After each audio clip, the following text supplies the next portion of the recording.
you, Pender and Jeffrey DeLeo and everyone else for having me here. It's a pleasure to meet everyone.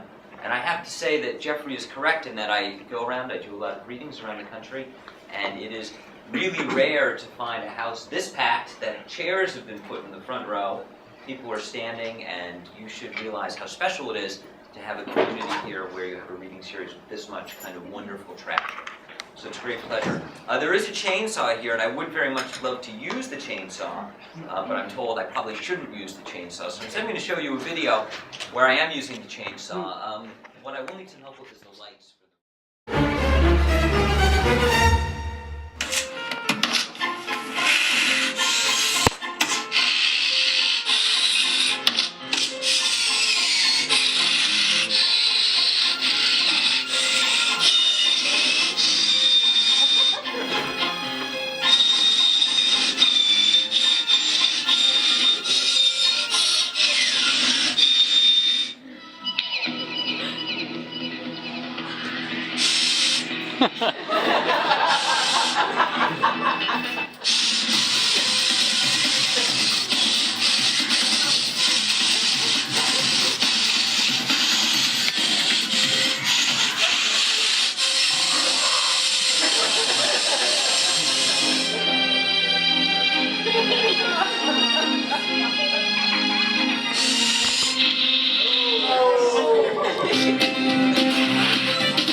See a few more of these. Can we get the lights now?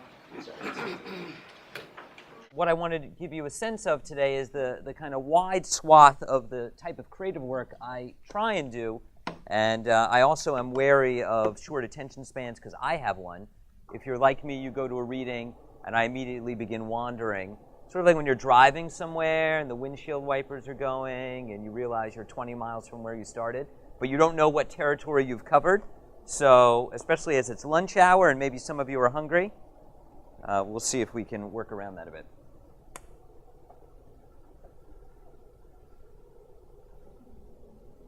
Okay, so let's start with, how many people have read Alice in Wonderland before, seen the movie? You know the story, right? Okay, not the Tim Burton movie, very, very bad, but okay. Took all the fun out of it. This is Alice's Adventures in Wonderland, auto-summarized to 85 words. Alice's adventures, Alice's right foot, Esquire, with Alice's love. Poor Alice, I suppose so, said Alice. Alice felt dreadfully puzzled. Alice sighed wearily. Alice asked. Alice ventured to ask. Alice was silent. Yes, shouted Alice. What for, said Alice. Alice thought to herself. No, said Alice. Alice asked. Alice went on eagerly. No, indeed, said Alice. I never thought about it, said Alice. Alice was thoroughly puzzled. Alice whispered to the Griffin. Alice's evidence. Nothing, said Alice. Everybody looked at Alice. I won't, said Alice. 85 words. You can do that too. Very easy. Take a book, and if you go to a website like Project Gutenberg, which has all sorts of e-texts that are not under copyright, paste it in the Microsoft Word and go to Tools Auto Summary. And this is a way Microsoft has developed to auto-summarize text and give you the gist of those texts, and you can choose how long you want the result to be. Sometimes you get a bunch of garbage. Sometimes you get really the essence of the entire book, as we have there. Okay. How many of you are, I should ask the question the opposite, but I'll ask it this way. How many of you use Facebook? The question used to be, how many, let's do the opposite. How many of you don't? Conscientious objection. Anybody have a Facebook account and then got rid of it after a while, right? Okay, yeah, good. You may remember a few years ago, maybe this is still happening, I have it, but I don't use it all that often. There was a lot of information about quizzes. So-and-so took the quiz, played the game, and so this is that. This is called Davis Schneiderman Took the Quiz. Davis Schneiderman took the quiz. Davis Schneiderman played the game. Davis Schneiderman took the quiz. What psychedelic era pop song crossed with a washed-up sci-fi character are you? Quiz. Answer, Tomorrow Never Knows Mr. Spock. Davis Schneiderman took the what mother sauce of classical French cuisine are you crossed with a decadent Roman emperor? Answer, Bechamel Nero.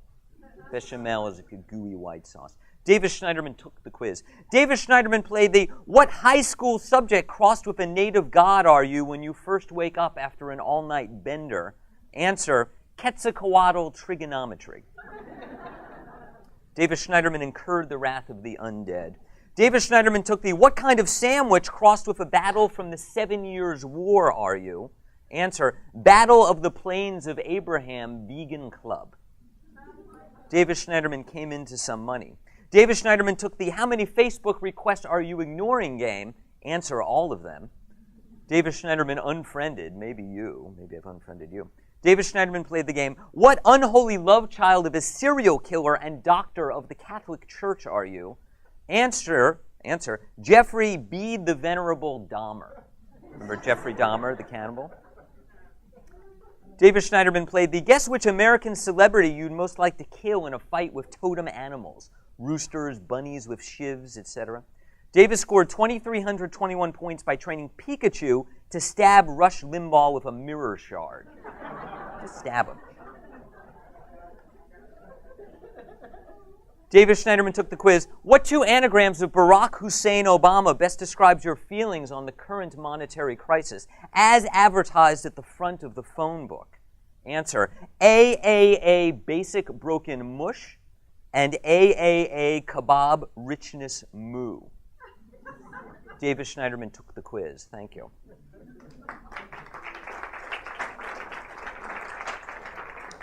I was reading at Notre Dame last year, and only halfway through the line about the doctor of the Catholic Church, it occurred to me that I was reading at Notre Dame. But I was already in for a penny, in for a pound, so you have to just do it. Okay, here's a short prose poem, The Baby. I have two daughters, a 4- and a 5-year-old. When my younger daughter, Callista, was about 2, I was tossing her up in the sky in the backdrop of these beautiful botanic gardens we have in Chicago, and this is that. There's another thing, too. I hate when people introduce poems, but here I am doing it because that's often longer than the poem. For a while, there was this report that red hair, any redheads in here? I can't quite see everybody. There you go. Maybe you heard this. That red-headedness was perhaps a Neanderthal trait that had come down through mating with Cro-Magnon men. Do you remember this? And it was kind of disproven. And then the idea was that, no, this isn't true, but this is not a good cold open when you're at the park with your child, because one day I was there with my children, and I saw a red-headed child, and I said to the mother, oh, that's a Neanderthal trait. Don't recommend it. Okay, The Baby. This is called The Baby. The baby flies through the air as you toss her high above the artificial lake. The bubbles floating across a concourse of sunset. Her eyes, blue puddles, topaz touched by the end of a dark matchstick. Orange Neanderthal hair crossed along the curve of your spine as you throw her. Again into the wind. She laughs, at first tentatively, then with abandon. She claps, her fingers articulate. She laughs, the hands of a clock coming together in wind, in time to the music. The baby throws you into the air, turns it back on you, smacks your gums and rubs your cheeks and tickles your chin as you fly. Again, you clap, you wave, you laugh. Again, the bubbles, obnubilated orbs, silver shivers, sunburst light show, dreamy red streaks. You laugh, the baby, you smile, the baby, you spit up, the baby, again, the baby, you spit up, the baby. Kind of about new parenthood. Thank you.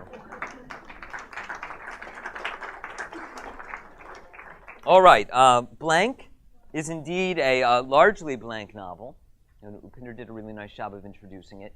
I'm going to read the book to you in a minute, which doesn't make sense but will once I read it to you.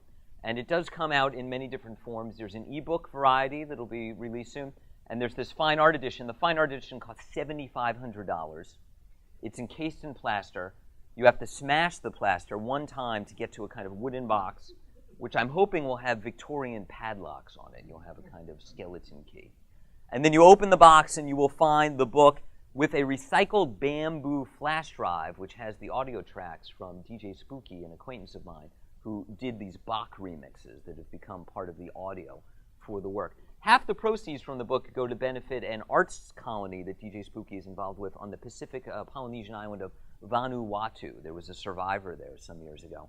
And so the idea is that this indigenous culture is to some extent being westernized, being gentrified out of their spaces. And so even though this was not my intention, the blankness of it speaks to that a little bit. So what I'm going to do is read the book for you. Blank, a novel by David Schneiderman. And there's the story. Chapter 1, a character.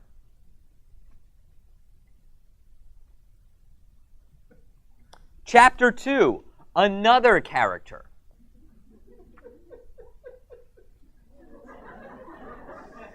Wait, it gets better.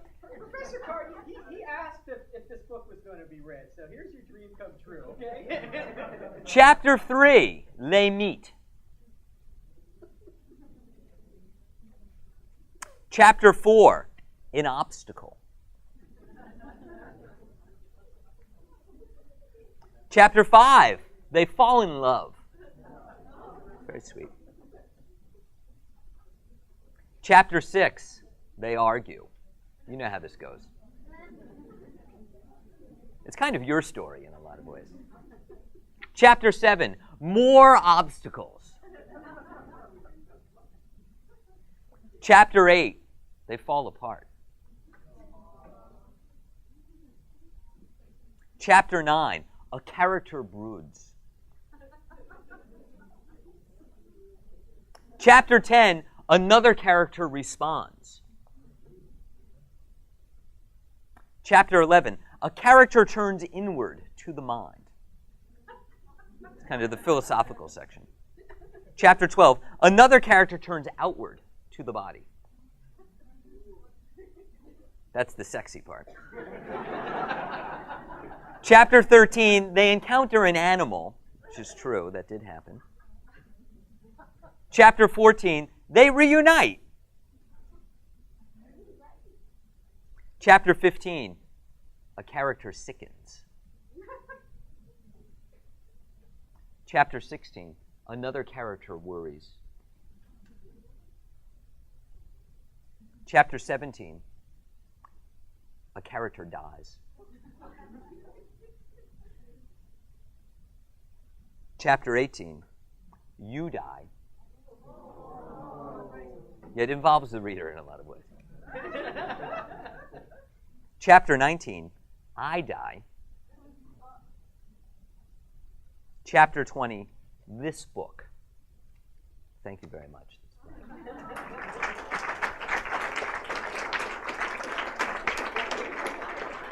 I bet you didn't see it coming that you and I would die at the end. That was kind of the twist for you. Okay, I want to read a little bit from Drain, which is a novel that came out about 6-8 months before this. This is from Northwestern University Press. This is a conventional novel compared to Blank, which is conceptual. Well, this is experimental. And I was giving a talk upon the book's release maybe a year and a half ago at a big event in Chicago called Printers Row, which is sponsored by the Tribune, and it's down in the old Printers Row section of Chicago. Lots of literary folk are reading. And right before my talk, someone came up to me and said, "This sounds like an interesting novel. What's it about?" And I said, "It's about a near future where Lake Michigan empties of water. A whole bunch of disenfranchised people move in, and they begin to settle in the area. They worship a giant worm that they think is responsible for removing the water from the lake. After a period of time, a planned community corporation moves in, and it's about the conflict between these two groups." And the guy looked at me and he said, "That sounds great. Is it fiction?" I am not making that up. I kid you not. Okay, so the narrative alternates between, there's two narrators, or there's two narratives. There is this planned community corporation, and they're called the Quadrilateral Commission. Some of you will remember the Trilateral Commission from the late 1970s, kind of one of these, global one world order sort of specters. And The characters there are sort of, ineffectual, but they're trying to colonize and set up these kind of planned spaces. The planned spaces are much like Disney's Celebration, Florida. Does anybody know that town? Kind of like everything is there but Mickey Mouse. It looks like the 1950s. It's kind of quite wonderful in a weird way. I don't know if you have any planned developments like that in this part of the country. We have a number of them in Chicago where I live. And kind of like Levittown, if you remember that first sort of planned, although they've advanced since then. The other narrative is about a band of quasi-terrorists named the Blackout Angels, and their leader is a woman named Dial-Up Networking. Remember Dial-Up Networking, right? And their job is to disrupt the activities of this planned community corporation. And what I'm going to read you now is a press conference that they're having to display an invention, a real invention that they developed. Okay?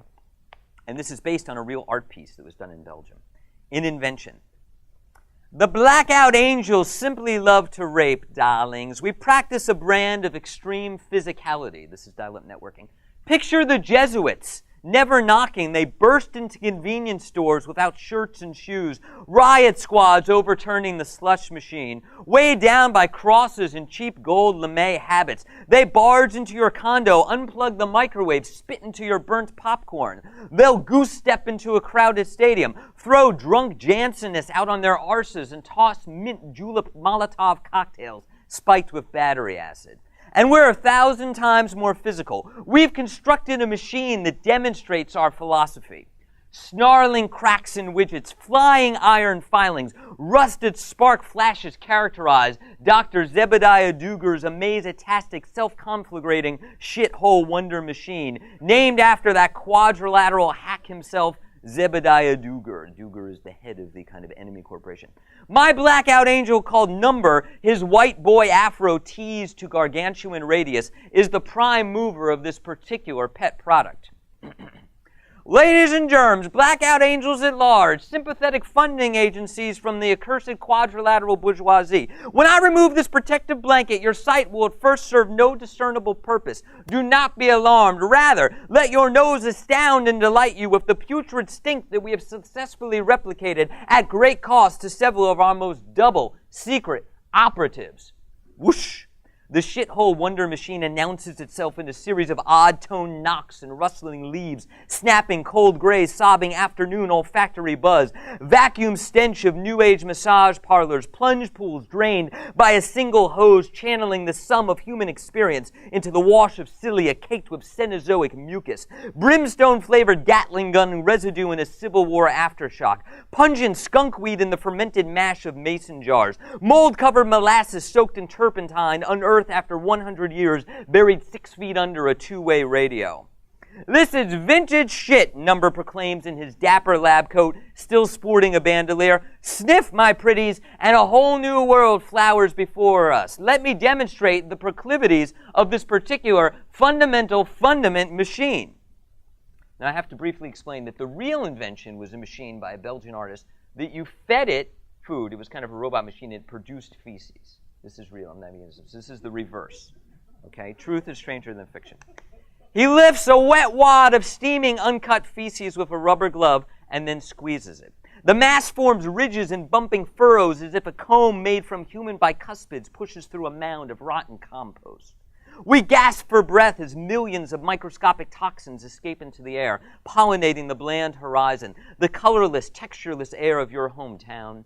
Nearly 20,000 quadrilateral settlers embossed on a grid of perfectly ordered streets and 10-year interest-only mortgages with low points offered to qualified buyers. Courier envelopes filled with welcome wagon cleaning powders run along the inseam of your trousers to wash out the fireplace smell etched deep into the shag rug. The air around the shithole wonder machine reveals a mix of fire and feces, a disclosure of brilliant odor at the fusion of earth and flame. The entire metal contraption shakes excitedly. Comrades, proclaims Number, this lump of feces will be taken into the bottom of the machine like an especially unpleasant vinegar enema, and after processing in reverse, return to its original state, a savory meal of radioactive seed white asparagus, thick sirloin gristle cubes sautéed in port wine sauce, aluminum flambe flavored with union-made polycarbonate, and a dessert, pre-processed snack-light amalgamate bar in the shape of a chocolate dung beetle, peppered with cellophane nougat, low in carbohydrates. The machine's ferocious rear snaps to life with a gear-grinding, earth-moving monster drill, crushing diamonds into a thick paste of glittering stink, while the processed flood flushes itself in reverse up the machine's rear with a soft farting sound. White noise freakouts turn to noxious gas as the foodstuffs sleuth backward and upward through the intestinal tract. Low groaning waves crumble across our stomachs, and even Number taps his steel-toed jackboot uncomfortably against the cement floor. Into the belly, the sound of acid leaking from old batteries suspends over seething lava rocks hot from igneous afterbirth. The reconstruction of the meal is a reaffirmation against your ears as the asparagus reasserts its bristling tip along the esophagus of your earlobe. Gristle cubes go tough on outside leather hides, then soft and fleshy on the inside with tender screams of knife wounds cut horizontal across the wrist, submerged in a bubbling baptismal of lemon juice washing the helix of the ear, cupping the slats of aluminum flambe unfolding up the back of the throat, then the bottom of the concha and the anti-helix of the ear, until the snack bar nougat crinkles like plastic wrap over the external auditory canal of the teeth and gums, rubbing its sugary loam on the outside of the giant lips that cover the local town until the machine eats only what we feed it, producing shit-to-order excrement. In this way, my revolutionary brethren, we can determine the composition of any consumptive byproduct and its waste material in any order, starting with bullshit and returning it to the primal state in which the quadrilateral corporation makes us eat. Number waits for applause before the splendor of the reconstructed meal, and hearing none, grabs the arms of the nearest reporter whose bloody fingers tickle the machine's rear as they enter into the asshole. Thank you. Okay, hopefully you didn't have lunch first. Sorry. All right, now is the audience participation part. I'll need a volunteer to be cut with the chain. No, okay. But I am going to move the chainsaw over here. All right, I have a rope. I'm going to clip the rope to my belt.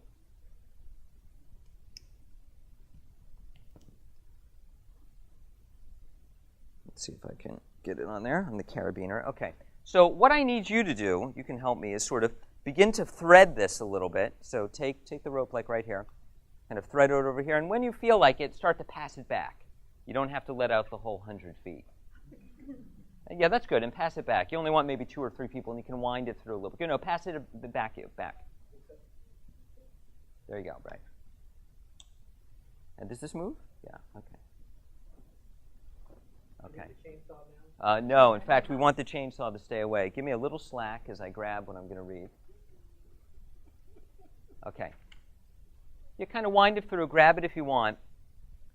So what are we doing? We're passing a rope back and forth. Why are we doing that? Well, again, I know that it's a lot to sit through a reading, and that often people say things in readings, like when they're reading disgusting things about food, like I was. You might want to respond to, you may want to leave, and maybe you can't because you're here for a class, or maybe you want to shout something.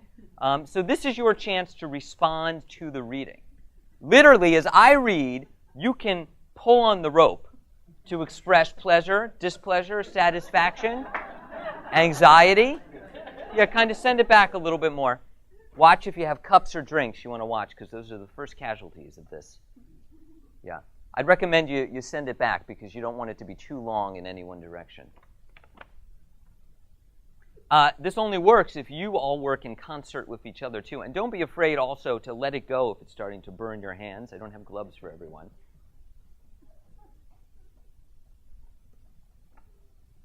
And I'm gonna pull back. Maybe it's a little push and pull. I'm feeling the audience out. Here we go.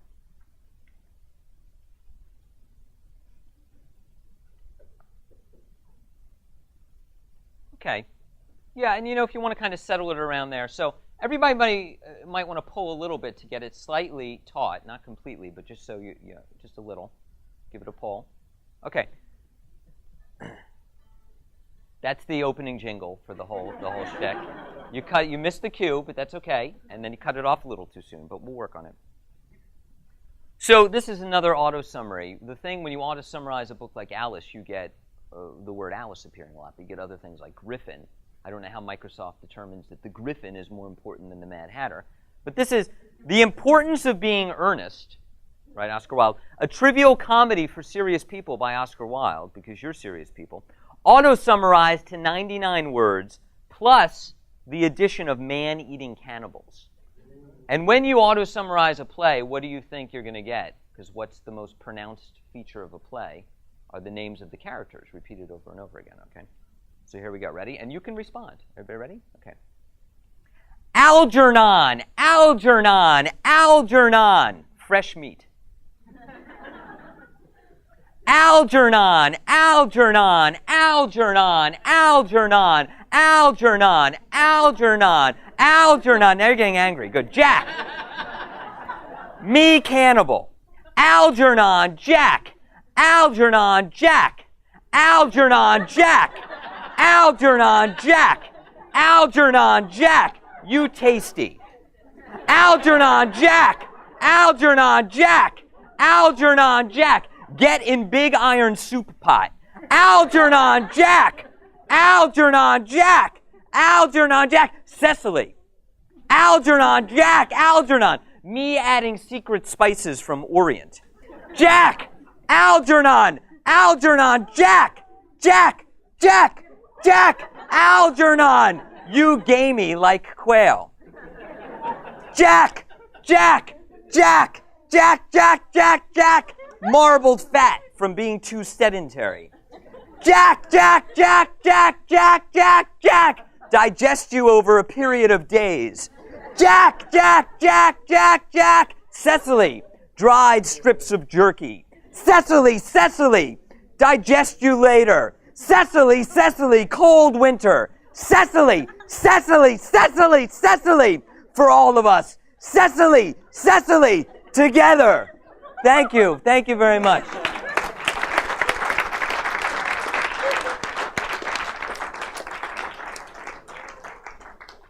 You can keep whatever calluses or rope burns as a souvenir of the performance today.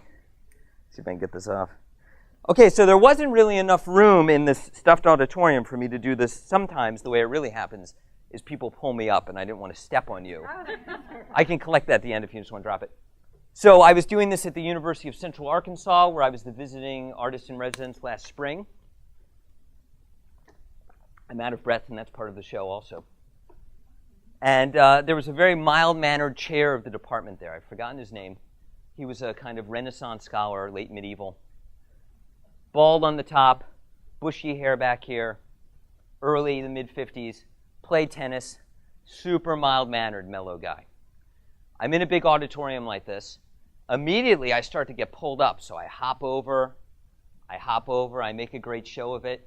Before long, this guy's maybe 5 rows up, and I'm right face-to-face with him in the audience. Well, this unleashed the inner beast, because the fire in this man's eyes was like, this was some sort of outlet for him that he'd been holding in. You just hold, I'll get it for you at the end, for 20 years. And finally, I realized he was going to rip my entire belt off with his Hulk-like strength that had been released by the gamma radiation of my performance. And I kind of jumped in back of him, and that took over my whole reading. That was the talk of my entire visit, is how I had released the great anger of this guy. And I don't think he's calmed down since then. I was reading very briefly at Marquette University not too long ago, and I forgot the rope. I wanted to do it. So I said, well, instead, I'll just invite people from the audience down to try and take my paper while I'm reading, or push me. And it was in a chem lab, and it was sort of like the Keystone Cops Benny Hill thing, where I was running around, people were going, it was good. Yeah, I'm going to do one more quick piece and close it out. Okay, this is the closer, and then we'll take some questions. This is called That Thing Will Never Fly. How many of you know The Spruce Goose, Howard Hughes' airplane boat? You see that movie, The Aviator? You might remember. Giant wooden boat, only flew one time, meant to be a troop transport during World War II. This is called That Thing Will Never Fly. The spruce goose is responsible for global warming. The spruce goose is always the dominant partner. The spruce goose is all in your mind. The spruce goose is sponsored by Eli Lilly. The spruce goose is the spruce goose is the spruce goose.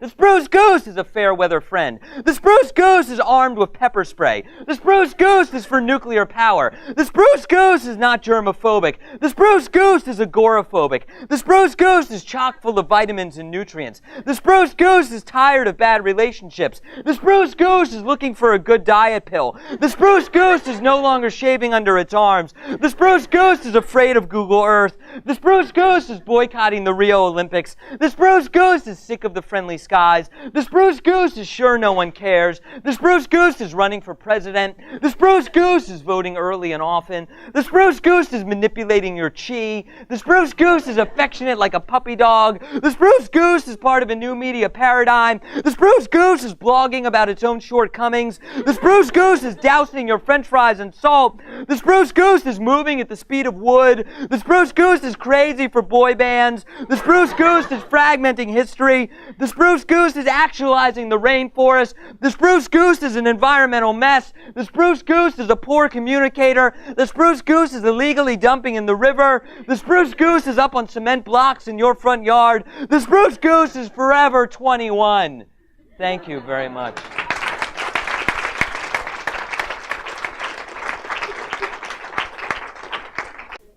Okay, great. Yeah, so I'm happy to take questions as the few people trickle out. If anybody has anything they want to talk about. Yeah, real loud. Yeah, go ahead. Where do you draw your inspiration for such comical and abstract work? Comical and abstract. That's a good question. So the question was, if you couldn't hear it, I'm still a little out of breath, which is part of the idea. Where do you draw your inspiration for such comical and abstract work? And I think, like anything, one develops over time. And when I first started performing and reading, I didn't think of it as performing. I thought of it as reading. I was much more of a conventional reader, reading to you, not really looking up. And what reminds me of that, being a department chair, is that I often have to go and visit my faculty's courses to evaluate them. And I remember how boring it often is to sit in the classroom.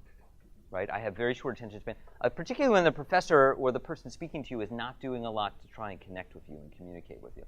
So while I began very early on with the idea, some of this writing is very dense, particularly Drain, that if you don't get it, it's your fault, right? That's sort of, the artist who's alienated from the audience. I've really done a 180 in that over the last 15, 20 years. And I think it's my job to entertain you, for lack of a better word. If you're interested in the little bit I read from Drain, well, then you'll go and you'll read the 300-page book, and it's a completely different experience, and it's not me shouting the spruce goose at you. But I want you to leave and feel like this is not an hour of your life you'll never get back, right? So the inspiration is partially from not wanting to be the opposite, not wanting it to be kind of dull. Right? And I'm moving lately into, I'll say one more thing, where I deliberately try to tire myself out, and that rope thing makes you a little sweaty. And then I read a poem that's difficult to read anyway, because I want you to see that kind of an endurance, right? And I'm starting to think of some different endurance reading things I could do, like hold my hand over a candle while I read, right? I realize that some people think this is gimmicky, but I believe in it. Yeah, go ahead. Okay, your writing style, do you like to simplify the complicated and complicate? I've never really thought about it that way, but yeah, maybe there's something to that. What makes you say that? Was there something? Well, I felt like earlier you were trying to simplify the novel, etc. Yeah. And then maybe the spruce goose was the opposite. You're trying to make it more complicated or give it more meaning than it had. Yeah, and that I think you're right, because the spruce goose is kind of an empty signifier, right? It's just this funny-sounding word to say spruce goose. It's got that nice assonance. But yeah, the idea is that you can load anything up by this repetition by using the same poetic devices Walt Whitman used of anaphora, the repeating, and you can give a kind of rhythm and a cadence to that and fill it with whatever you want. So yeah. I also felt the part that you read, that if you're following the story and all that, you are giving like deeper meaning than what really was there, the difference. Yeah. Definitely. When I write fiction, I tend to use metonymy, right? I code things that don't have any direct relation with something else through juxtaposition. So if I had my cell phone, which is off, and you were a class, and I came in on day one, and I said, did everyone do the reading for today? and I flipped open my cell phone, and you didn't do the reading, and I was disappointed. And then I came back in week 2, and I said, I hope everyone did the reading today. And you didn't, and that went on, and I got angrier and angrier. And then the last day of the semester, I'm not there, and just my cell phone is there, right? You know what that means. You've taken the cell phone, and you've given it some sort of meaning it doesn't have. And that's what I tried to do there was passages in Drain that are just collections of images that don't seem to fit necessarily on the level of meaning of what I'm talking about, but they're imagery that you just stick next to it, and that happens throughout the book to code it. Right? Yeah? As you give these readings, how often do you think artists get away from Ernest Hemingway? I don't often think about Ernest Hemingway, except when I think of him as kind of anti-Semitic, particularly in The Sun Also Rises. I don't care, I guess, on some level. I think that, I respect Hemingway as a writer who did what he did as a particular period, but I don't want to live in the past. I want to live in the future or the present, maybe the present future. So I'm okay with that. Yeah. Yeah. Yes. It's hard to, those are things other people say about your work, and you'd be a fool to take them too seriously, either good or bad. I had brought John Waters to Lake Forest College last spring, and he said, read the good reviews twice and the bad reviews once, and then forget about them. I'm happy to hear it, but I'm not, my ego's big enough already. I don't need it anymore. Yeah.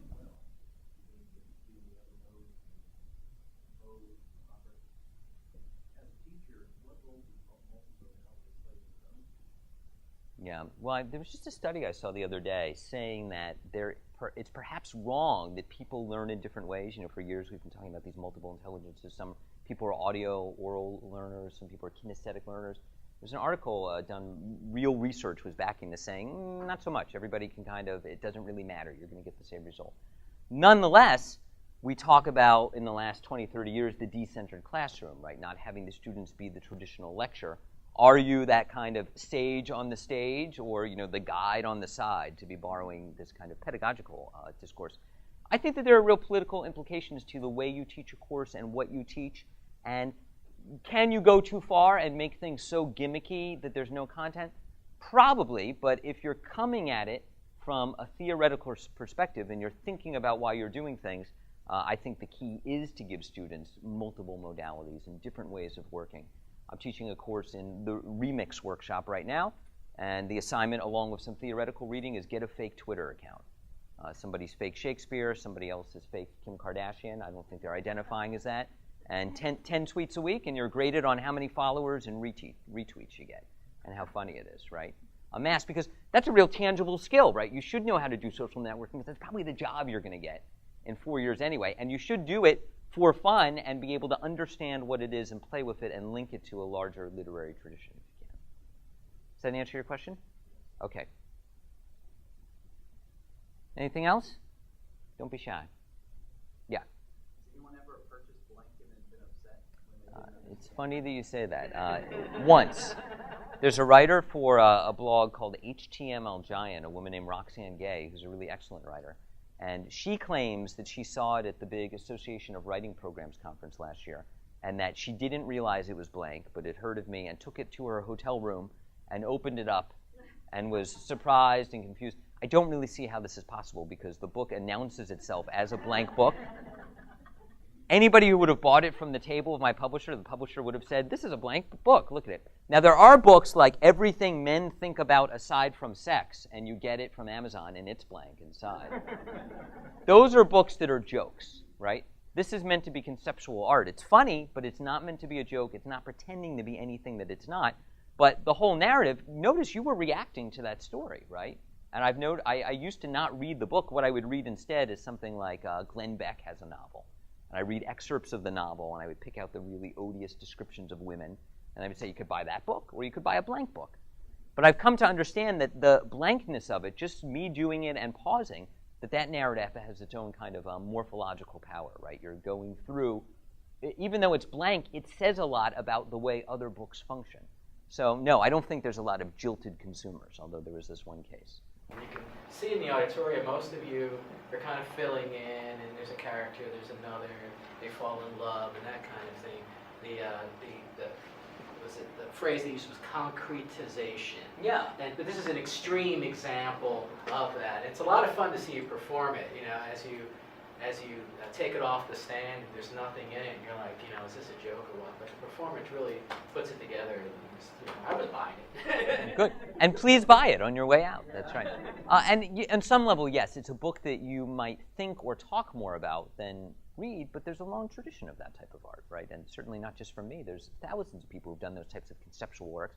The latest issue of American Book Review, which I forgot to mention before, has a whole section on uncreative writing, which is the kind of blanket phrase for this sort of work, right, where you're doing pastiche or borrowing.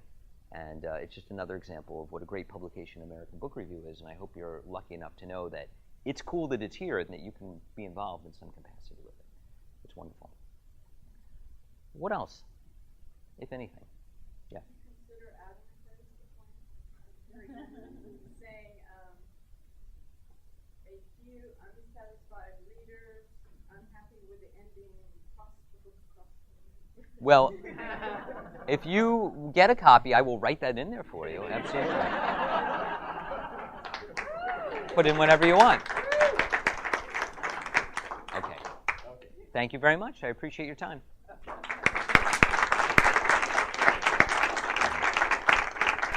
Thank you. Thank you very much.